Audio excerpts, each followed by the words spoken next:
মোহাম্মদ রাহাত হোসেন, গ্রাম কল্যাণী। আমি আমার পিতার নাম আবুল হোসেন পাটোয়ারি।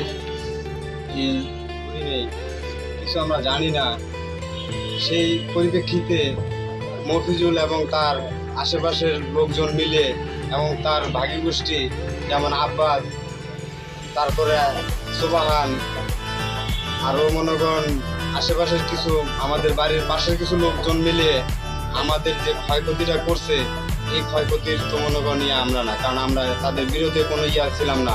আমার বাবাকে এলাকার মানুষজন বলুক যে আমার বাবা এই সাথে জড়িত ছিল বা আমরা কোনো ঘটনাস্থলে আমরা এখানে উপস্থিত ছিলাম, এই পরিপ্রেক্ষিতে যদি তারা আমাদের ঘর দুয়ারগুলো ভাঙতো আমরা মানতাম। তাই আমরা এই সংবাদ সম্মেলনের মাধ্যমে মানুষের দর্শের কাছে প্রচার করতে চাইতেছি যে আমাদের যে এই অন্যায়ভাবে এই কাজটা করলো, কি কারণে করলো, এই সংবাদ সম্মেলনের মাধ্যমে দশের কাছে আমি জানাইতে চাইতেছি। এবং আমাদের আইনে মহোদয় যারা আছে বড় বড় উপর তাদেরকে বলতে চাইতেছি যে আমার এই বিষয়টা তারা যেন নলেজে নিয়ে একটু করে দেখে যে আমি যে ক্ষতিগ্রস্ত হইলাম, কি কারণে আমি এই ক্ষতিগ্রস্তটা হইলাম, আমার কি দোষ ছিল, আমার ফ্যামিলির কি দোষ ছিল। তারা এই ঘর থেকে বাই করে আনে পিটাইলো, পিটাই মনে করেন আমাদেরকে ঘর দুয়ার থেকে বাই করে দিল, ঘর দুয়ার ভাঙে ঘরের সব জিনিসপত্র নিয়ে গেল।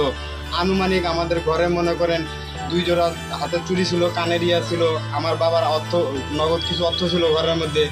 আর আমাদের ঘরের জিনিসপত্র যা ছিল, টিউবওয়েল, মানে খাবার থেকে শুরু করে যে থালিটা পর্যন্ত ঘরের মধ্যে রাখে নাই। আমরা কি অন্যায়টা করলাম যে এই কারণে আমাদের এই করলো, এরা হেনস্থটা করলো।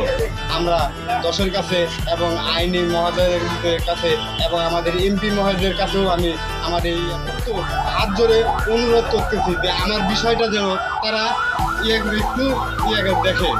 আমি খুব গরিব মানুষ, আমাদের আইনি পর্যায়ে যা যে কেস করবো করবো এ করার মতো আমাদের নাই, আমরা এগুলো চাইও না।